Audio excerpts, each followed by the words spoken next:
जय हिंद फ्रेंड्स। आज की इस वीडियो में हम लोग आपकी जो 7वें नंबर की पोयम है जिसका नाम है एनिमल्स, वॉल्ट विटमैन इसके लेखक हैं। ये यूएस यानी अमेरिका के रहने वाले हैं, न्यूयॉर्क के, और इन्होंने एनिमल्स नाम की ये पोयम लिखी है। इस पोयम में ये दिखाने की कोशिश की है कि इंसानों से ज़्यादा अच्छी दोस्ती जानवरों की हो सकती है। यानी कि यहाँ जानवरों को इंसानों से ज़्यादा अच्छा बताया गया है। उसका कुछ मीनिंग है, वो इस कविता में हम समझेंगे। तो इस कविता में लेखक कहते हैं, पोइट कहते हैं, कवि कहते हैं कि मैं जब अपने मवेशियों को, अपने जानवरों को देखता हूँ तो मुझे बड़ा अच्छा लगता है।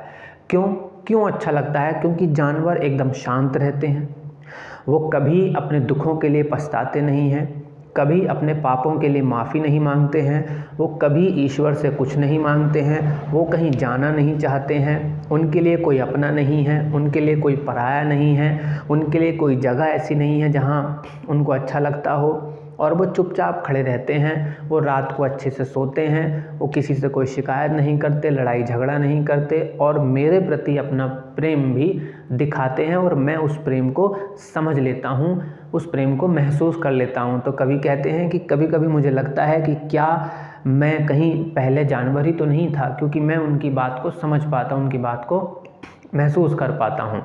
जबकि इंसान, इसके दूसरी तरफ इंसान अपने पापों के लिए रो रहा है, कुछ पाने के लिए दौड़ रहा है, जीवन में कुछ बड़ा करना चाहता है, अपने दुखों के लिए रोता रहता है, ईश्वर से हमेशा कुछ ना कुछ मांगता रहता है, रातों को सोता नहीं है, दूसरों को परेशान करता है, खुद भी परेशान रहता है, और एक बेचैनी बनी रहती है, एक दिन मौत आती है और मर जाता है। मतलब कि इस नज़रिए से देखें तो इंसान की तुलना में एक जानवर के जीवन में बहुत ज़्यादा शांति है, वहाँ एक सुकून है, एक प्रेम है उन लोगों में, जबकि इंसानों में ऐसा देखने को नहीं मिलता है। तो इसके जब क्वेश्चन आंसर लिखेंगे हम, तो उसमें भी हम यही पाएंगे, यही क्वेश्चन ज़्यादा पूछा जाएगा कि कौन सी ऐसी चीज़ें हैं जो जानवर करते हैं मगर इंसान नहीं करते हैं।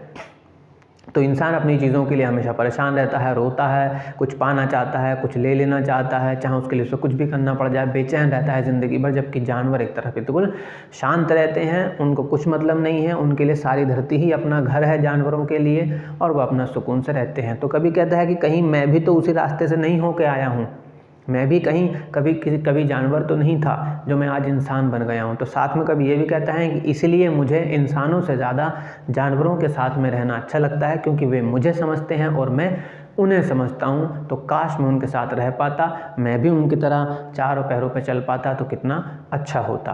तो यहाँ हमसे ये कहने की कोशिश की जा रही है इस कविता में कि भैया इंसानों से ज़्यादा जानवरों की दोस्ती भी अच्छी हो सकती है, उनमें एक संवेदनशीलता होती है, एक सुकून होता है। यानी कि हम जानवरों को देखकर भी उनसे बहुत कुछ सीख सकते हैं, क्योंकि इंसान का यानी कि मनुष्य का मतलब ही है कुछ सीखना।